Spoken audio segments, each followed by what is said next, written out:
Hi, welcome back to my channel. I can't believe we're here.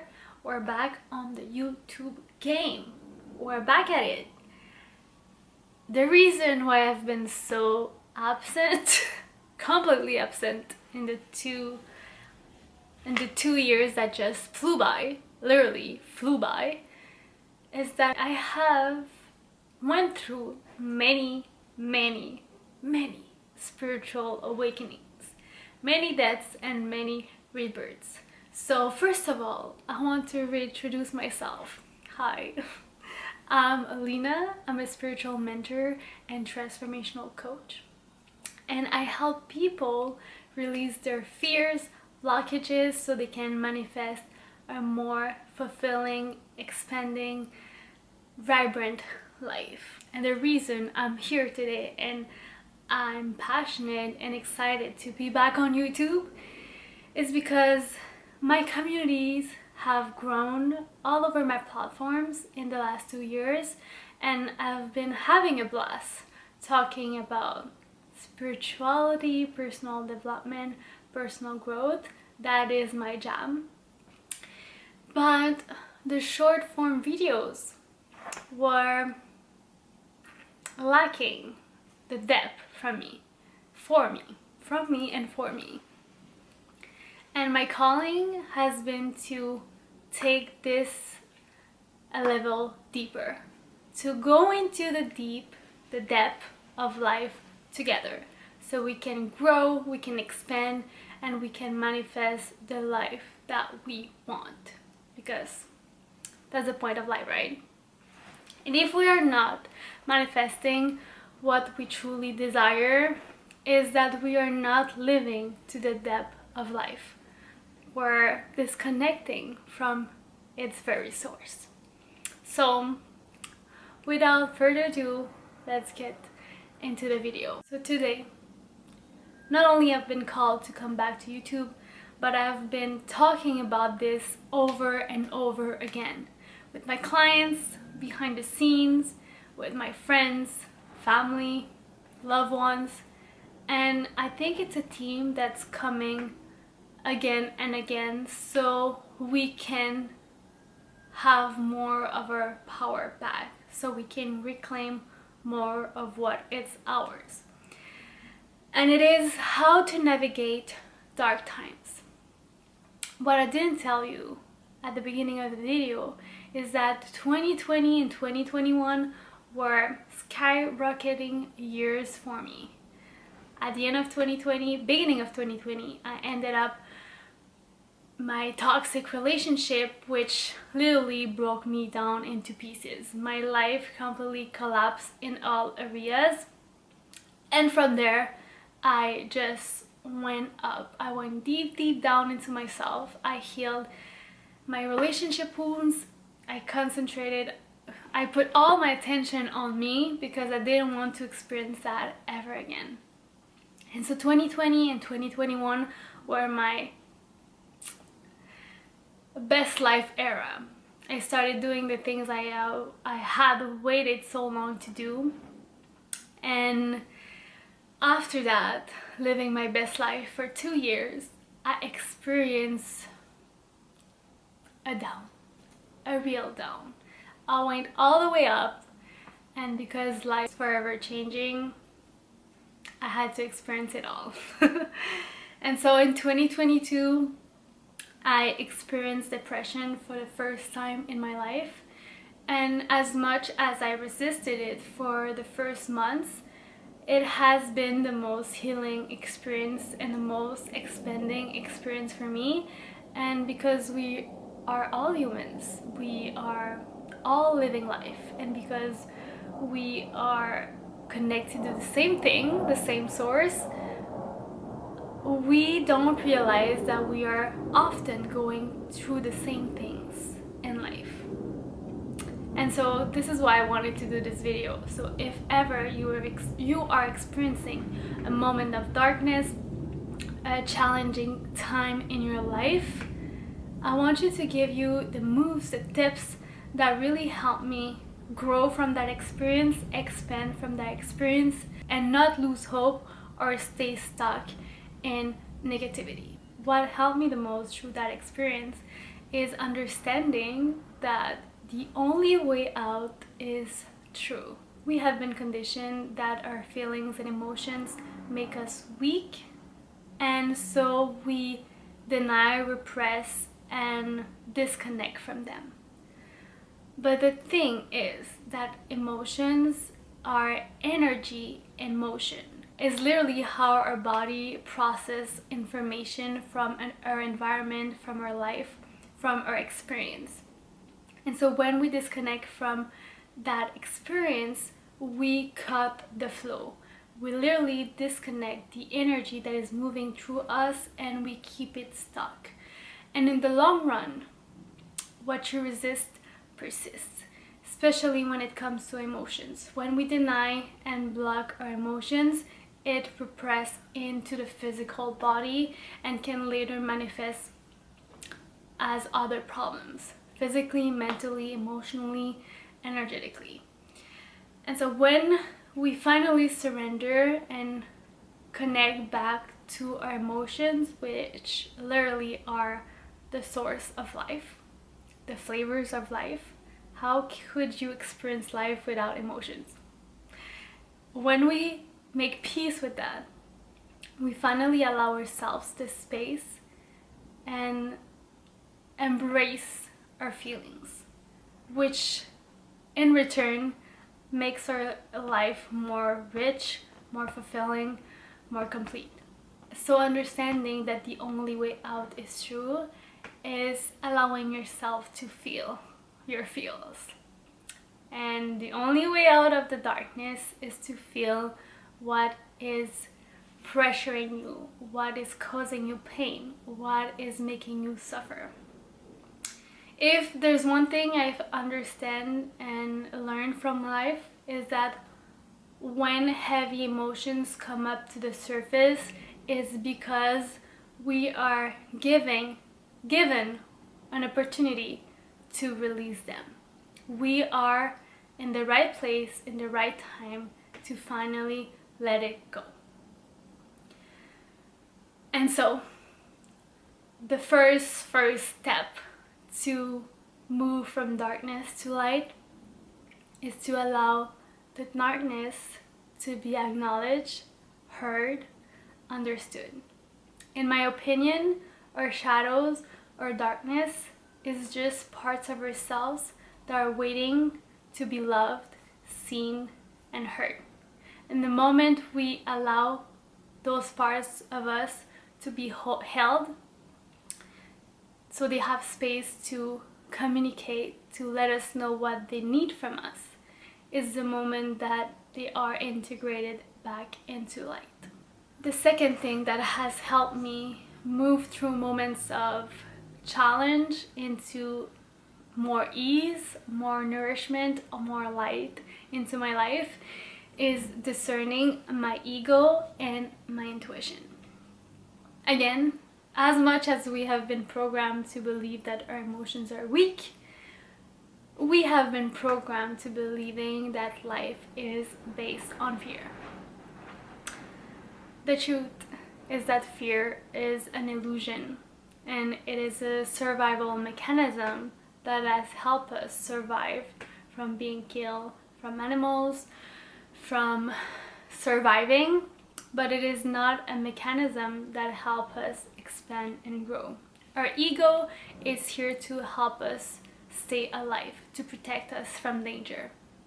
And so fear has its place, but the moment our ego is running our life, then we are only living in survival. We are surviving, we are not living. On the contrary, our soul is here to help us expand and grow. It is literally the directions of our unconscious mind. Avoid pain, meaning surviving, and moving towards pleasure, meaning expanding and growing. And the truth of life is that we are spiritual beings having a human experience, but we forget that. We get caught and boxed in the material things, in the material realm of this world. But there's so much more. And so we have to be able to discern when our ego is running its course and find back the way to our souls, our heart, so we can connect back into our very source, our very nature of infinite consciousness, of abundance, of love. And because we are spiritual beings having a human experience, we're forever connected to the wholeness, the oneness, the unity of love. But we can only lose track of it when we are busy surviving. And so for me, coming back into light means discerning when I'm telling myself stories based on fear and when I'm talking to myself in a way that supports love, creates more love. And the easiest way I can explain that to you is coming back to your emotions. Energy doesn't lie.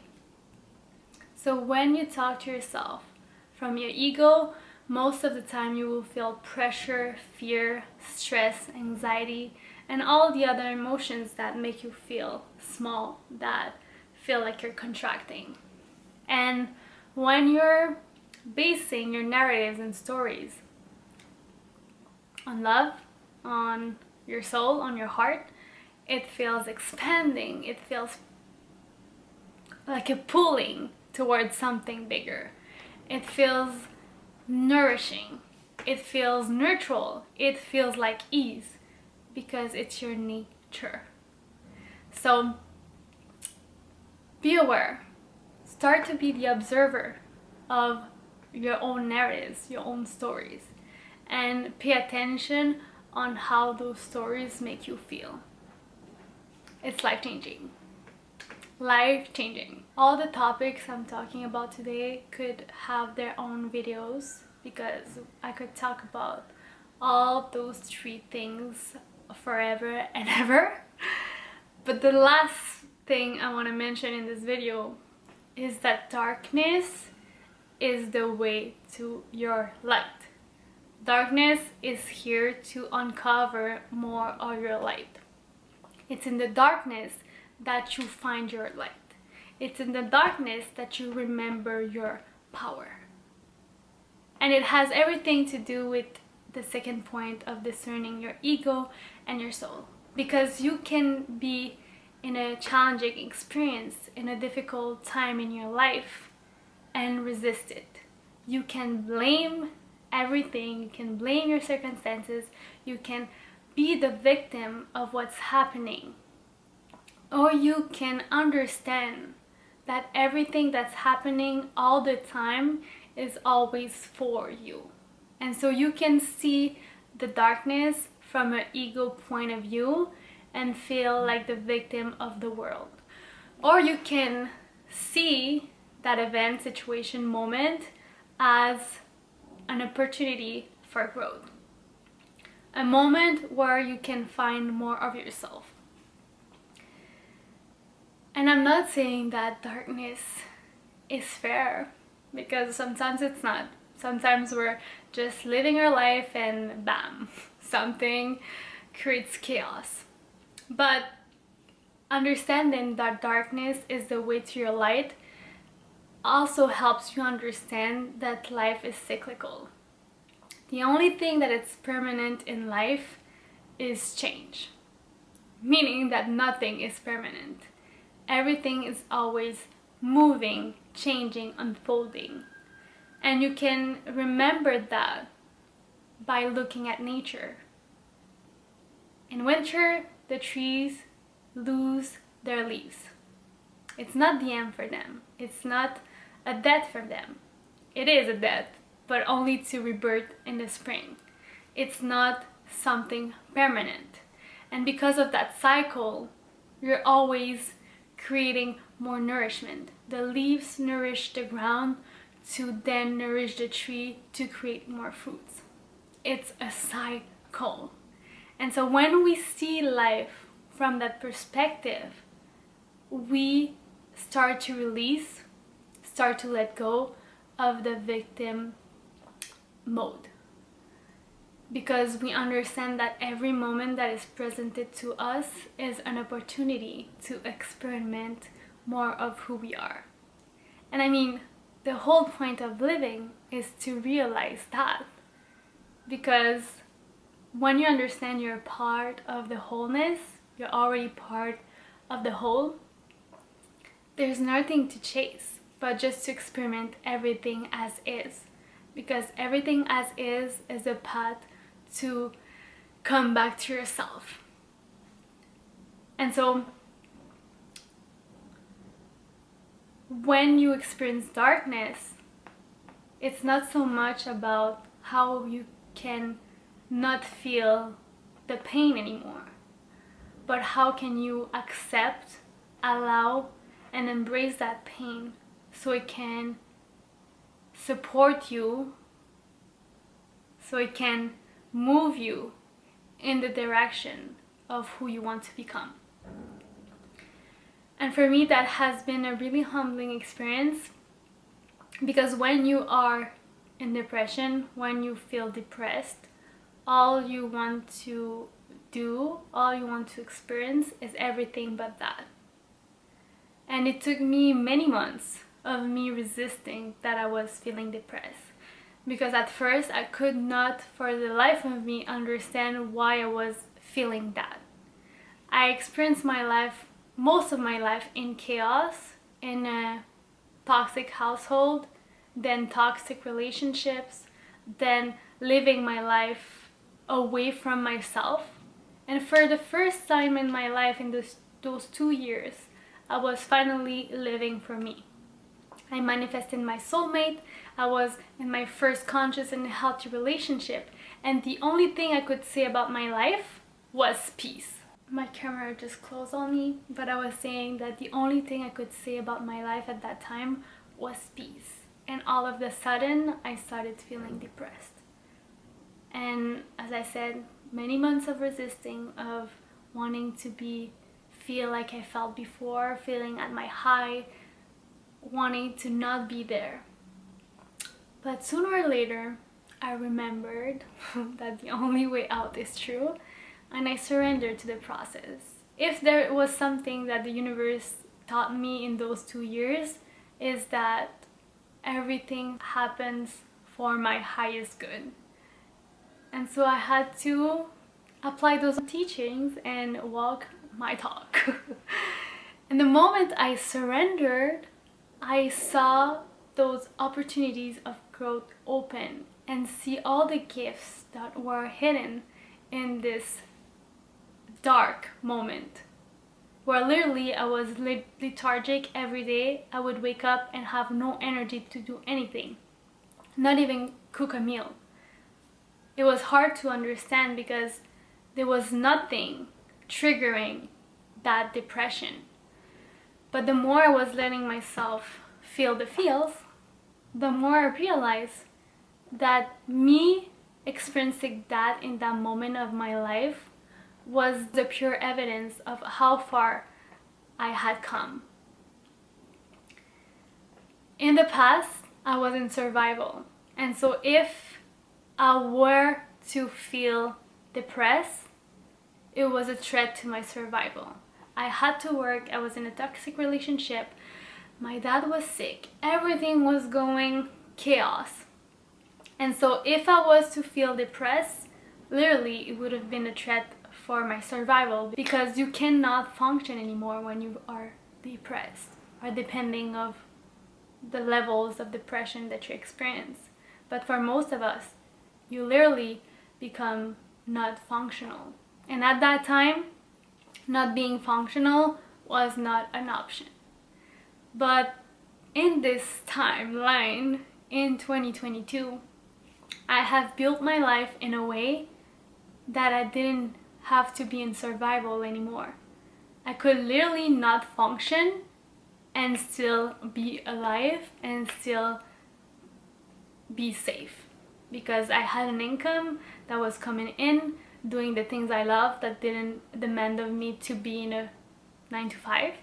I was in a healthy relationship where someone could take care of me, support me, understand me, hold me. And it was not a threat in my relationship for me not to feel good anymore, because I didn't have to save anyone anymore. I could just be myself. I could just be in the hole, and I was safe. And so my invitation for you is to take a step back, and instead of going into the default mode of why me, how can you broaden your perspective, see the bigger picture, and find the gift, the opportunity that is in this moment? Whether it's a moment of real deep depression, whether it's a moment of anxiety. And maybe at first you will not find it, and you will continue to ask yourself, why me? But the more you practice that, the more you will loosen your grip from your ego and start connecting with the gift of who you are. I would say that covers the main points, but as I said, I could talk forever and ever about these subjects. So if you want to hear more about that or one specific subject, let me know in the comments below, or any other subject you would want me to talk about. And so thank you for being here, and let's remember that each moment is an invitation for us to create even more magic. See you soon. Bye.